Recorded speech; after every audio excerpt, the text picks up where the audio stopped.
السلام عليكم ورحمة الله وبركاته. ازيكم عاملين ايه؟ وحشتوني. والنهارده حلقة جديدة من قناة بناتي حياتي، هنعمل فيها طاسة ألبان سويسرا وشوية بطاطس محمرة كده الفطار أو عشاء لذيذ كده في السريع. ويلا بينا نشوف مقاديرنا ايه. وقبل ما نبتدي نقول بسم الله. أول حاجة هنجيبها طاسة سخنة ونحط فيها شوية من الزيت أو الزبدة زي ما بتحبي، وبعد كده هبتدي أحمر فيها قطع اللانشون أو البسطرمة، ده حسب الأذواق بقى.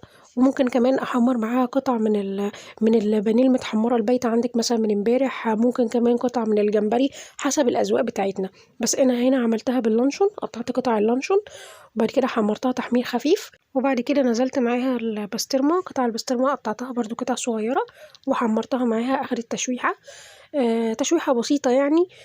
وبعد كده هبتدي أنزل الجبنة اللاشيدر.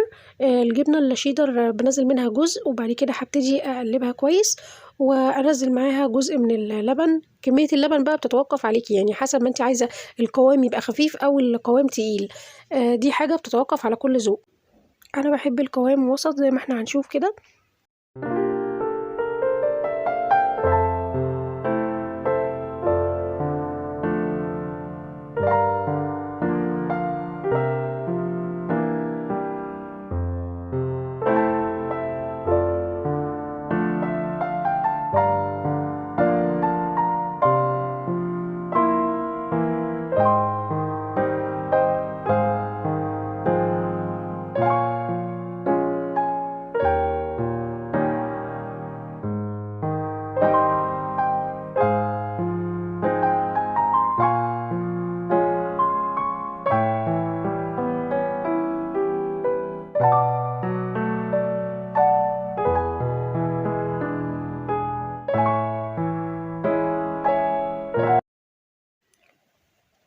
وهنا بدأت أنزل بشوية لبن، وبعد كده هقلب كويس عشان الخليط كله يندمج مع بعض، واسيبها شوية على النار لغاية لما تتماسك شوية.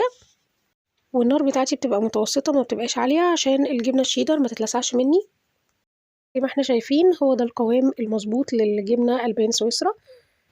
في عليها النار وبعد كده أغرفها في السرفيس بتاعها، وبعد كده هروح أحمر البطاطس.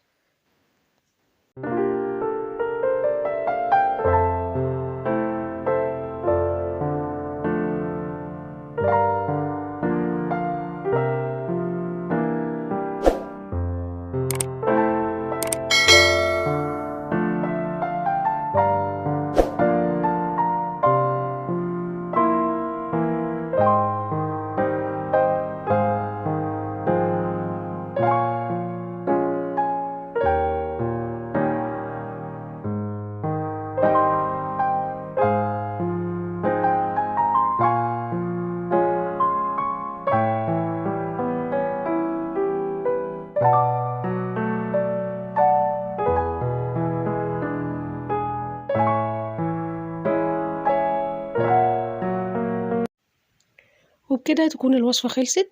ويا رب يكون الفيديو عجبكم، وما تنسوش تدعموني باللايك والشير والسبسكرايب، وما تنسوش تفعلوا زر الجرس عشان يوصل لكم كل جديد. وبألف هنا وشفا.